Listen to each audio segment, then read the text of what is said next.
నమస్తే. శ్రీ గురుభ్యో నమః. శ్రీమాత్రే నమః.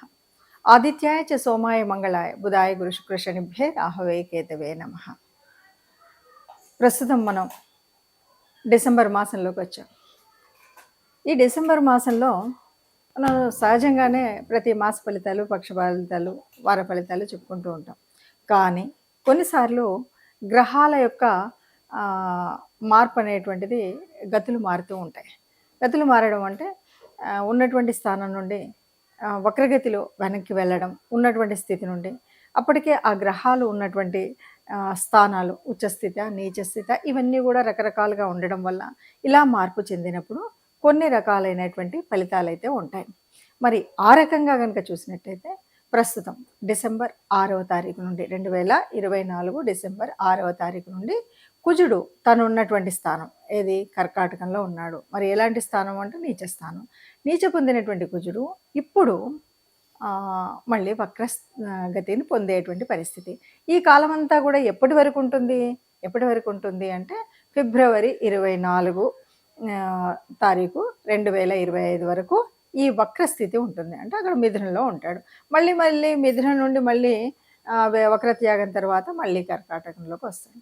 ఇలా ఏ గ్రహమైనా అంటే కుజుడి యొక్క గమనం మనకు తెలుసు దాదాపు 45 రోజులు.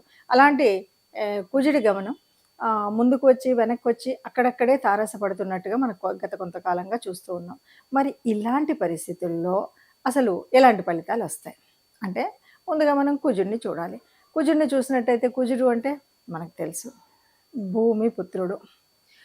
కుజుడు ఒక సిస్టమాటిక్ ప్లానెట్, క్రమశిక్షణకు మారిపోయారు, ఒక సైన్యాధ్యక్షుడు అని మనము ఆ గ్రహాల యొక్క కుటుంబంలో చెప్తాం. ఏదైనా సరే ఒక వారియర్. కాకపోతే అనువుకాని సమయంలో కోపం వస్తుంది, అనువైనటువంటి సమయంలో ఒక సరి అయినటువంటి ఆలోచన శక్తి ఉంటుంది. ఇవన్నీ కూడా మనకు కుజుడిలో కనిపించేటువంటి లక్షణాలు. మరి ఈ లక్షణాలన్నీ ఉన్నటువంటి కుజుడు ఇప్పుడు ప్రస్తుతం అంటే డిసెంబర్ 2024 6వ తారీఖున వక్రగతి చెంది దాదాపుగా ఫిబ్రవరి వరకు, వచ్చే సంవత్సరం ఫిబ్రవరి అని చెప్తున్నాం కదా, అక్కడి వరకు మరి ఇందులో ఈ వెనక్కి వెళ్తూ ఉన్నాడు. ఇలా వెళ్ళినప్పుడు ఏమైనా శుభ ఫలితాలు ఉంటాయా, అసలు ఒక్కొక్క రాశి వారికి ఎలా ఉంటుంది అని చూస్తే ఇక్కడ మనం ఒక విషయాన్ని మాత్రం చెప్పొచ్చు. ఎప్పుడైనా ఏ గ్రహమైనా ఎక్కడైనా నీచ పొందిన తర్వాత నీచలో ఉంది, నీచ స్థానంలో ఉంది. ఈ నీచ స్థానంలో గనక వక్రగతి పొందితే దాదాపు అది ఉచ్చ స్థానానికి ప్రతిఫలంగా ఉంటుంది. దాదాపు ఉచ్చస్థితిలో ఉన్నప్పుడు ఏ ఫలితాలు అయితే ఇస్తుందో ఆ ఫలితాలు ఇవ్వగలిగే శక్తి ఆ గ్రహానికి వస్తుంది. మరి ఆ రకంగా చూసినట్టయితే ఇప్పుడు ప్రస్తుతం మరి కుజుడు ఏమేమి శుభ ఫలితాలు ఇస్తాడు, ఏ రాశి వారికి ఎలా ఉంటుందో 12 రాశుల వారి యొక్క ఫలితాలను చూద్దాం. ఇప్పుడు మనం వృషభ రాశి గురించి చెప్పుకుందాం.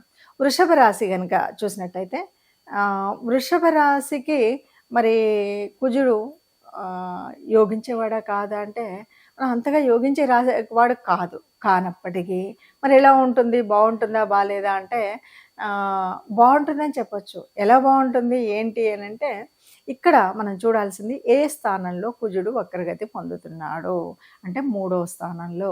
3వ స్థానం ఏమిటి? 3వ స్థానం కమ్యూనికేషన్. ఈ 3వ స్థానం కమ్యూనికేషన్, 3వ స్థానం సోదర స్థానం.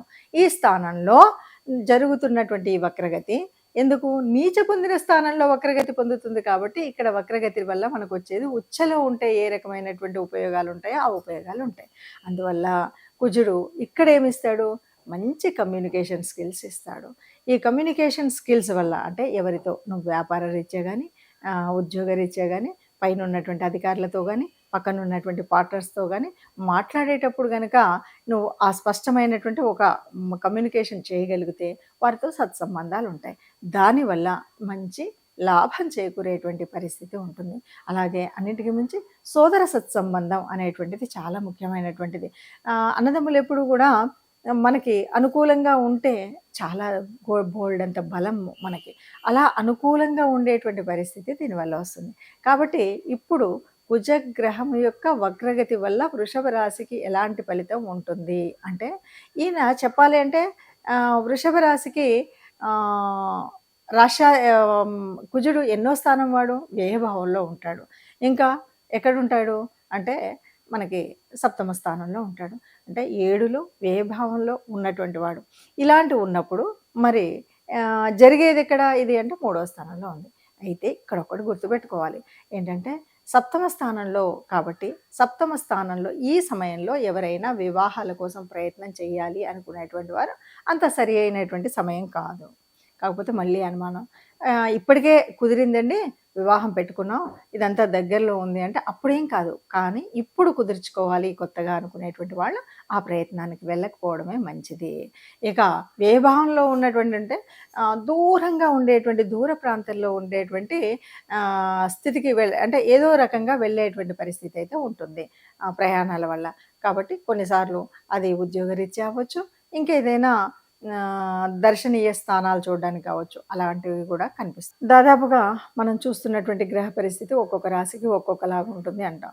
అయితే ఇక్కడ ఒకటి విషయం మాత్రం తప్పనిసరిగా చెప్పుకోవాలి.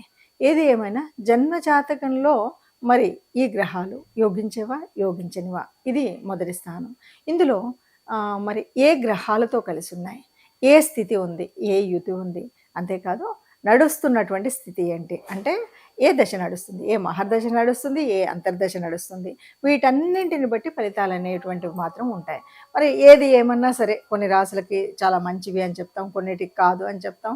ఎందుకు ఏమిటి అంటే ఇప్పుడు మనం చెప్పేటువంటి స్థితిలోనే కుజుడు అనగానే కుజుడు తన యొక్క జన్మరాశి ఏదేమన్నా మంచి చేస్తాడు. అంతేకాదు అంటే కుజుడికి జన్మరాశి మేషం అవుతుంది, అలాగే వృచ్చికం కూడా. అంతేకాదు మనం కుజుడిని ఓ మాట చెప్తూ ఉంటాం. ఎలా చెప్తామంటే కుజుడు అనేటువంటి వాడు సైన్యాధిపతి. సైన్యాధిపతి ఎప్పుడూ కూడా రాజుకు రాణికి మంచి చేస్తాడు తప్ప ఎక్కడా చెడు చేయడు. ఆ రకంగా కర్కాటక సింహరాశులకు ఓ మంచి చేసేటువంటి వాడు.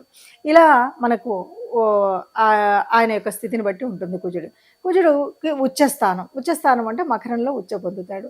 అలాంటప్పుడు కూడా మంచి జరుగుతాయి. మరి ఇలా మంచి జరుగుతాయి కానీ అందరిది మరి మకర రాశి కాకపోవచ్చు కదా, అందరిది కర్కాటక రాశి కాకపోవచ్చు కదా. మరి ఇలా ఉన్నప్పుడు ఆ గ్రహం కూడా మరి జన్మజాతకంలో కూడా సరిగ్గా కుజ దశ నడుస్తుందా, లేకపోతే కుజ అంతర్దశ నడుస్తుందా, ఇవేం జరుగుతున్నాయి అన్నది అందరికీ చెప్పలేం కదా, ఒక్కొక్కరికి ఒక్కొక్కలాగా ఉంటుంది కదా.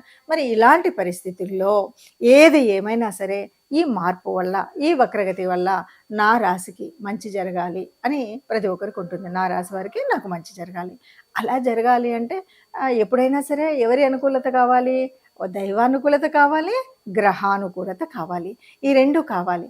మరి దైవానుకూలత కోసం మనం చేయవలసినటువంటి రెమెడీ ఏంటి? తప్పనిసరిగా ఎవరి ఇష్టదేవత లేదా కులదేవత వారు తప్పకుండా ఇలా ఎప్పుడు ఏ గ్రహమైనా సరే అనుకూలించినా అనుకూలించకపోయినా ఆ ఉన్నటువంటి పరిస్థితుల్లో మనకు సానుకూలంగా ఉండాలి అనుకున్నప్పుడు మాత్రం మర్చిపోకుండా మనం చేయాల్సినటువంటిది మన ఇష్టదేవత ఆరాధన, కులదేవత ఆరాధన అన్నది చేస్తూ ఉండాలి. దీన్ని బట్టి మనకేమర్థమైంది, ఈ ఆరాధన నిరంతరం ఉండాలి, మొట్టమొదటి పాయింట్. ఇక రెండవది కుజుడు అనగానే కుజుడి యొక్క అధిదేవత మనకి సుబ్రహ్మణ్య స్వామి. కుజుడి రూపం అనగానే మనం ఏం చేస్తాం, సుబ్రహ్మణ్య స్వామిని ఆరాధిస్తాం కదా. కుజుడి విగ్రహాన్ని యొక్క అనుకూలత కోసం మనం ఆరాధించేటువంటి దేవుడు సుబ్రహ్మణ్య స్వామి. సుబ్రహ్మణ్య స్వామి కాబట్టి ఇప్పుడు మనం ఏం చేయాలి అంటే మంగళవారాలు, అంటే ఇది భౌమవారం అని కూడా అంటుంటాం, కుజుడికి సంబంధించినటువంటి వారం. ఈ మంగళవారాల్లో సుబ్రహ్మణ్య స్వామి దేవాలయం ఎక్కడైనా మన వీధిలో కానీ మన దగ్గరలో ఉంటే తప్పనిసరిగా సుబ్రహ్మణ్య ఆలయానికి ఎప్పుడు ఈ వక్రగతి చెందుతూ ఉన్నప్పుడు తప్పనిసరిగా సుబ్రహ్మణ్య స్వామి ఆలయానికి వెళ్ళడం, అభిషేకం చేయించుకోవడం, అర్చన చేయడం, ఇలాంటివి మనం చేస్తూ ఉంటాం. లేదు ఇవి దూరమైన ఏ పుట్టలో పాల్పోయడానికైనా వెళ్ళొచ్చు.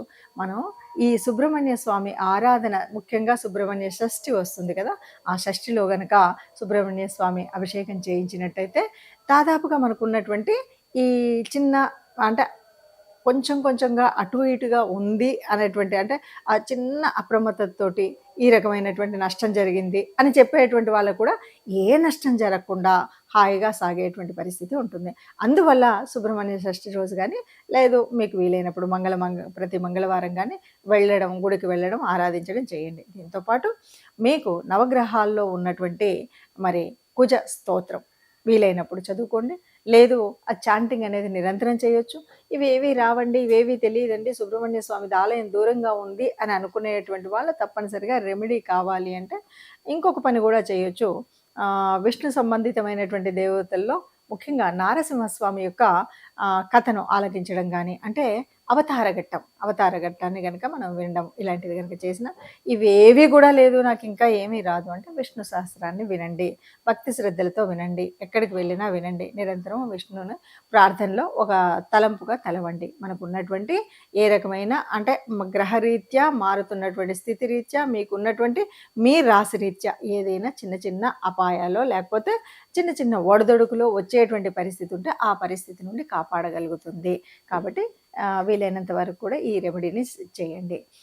అందరూ సుఖంగా ఉండాలి, అందులో మనం ఉండాలి. సర్వే జన సుఖినో భవంతు.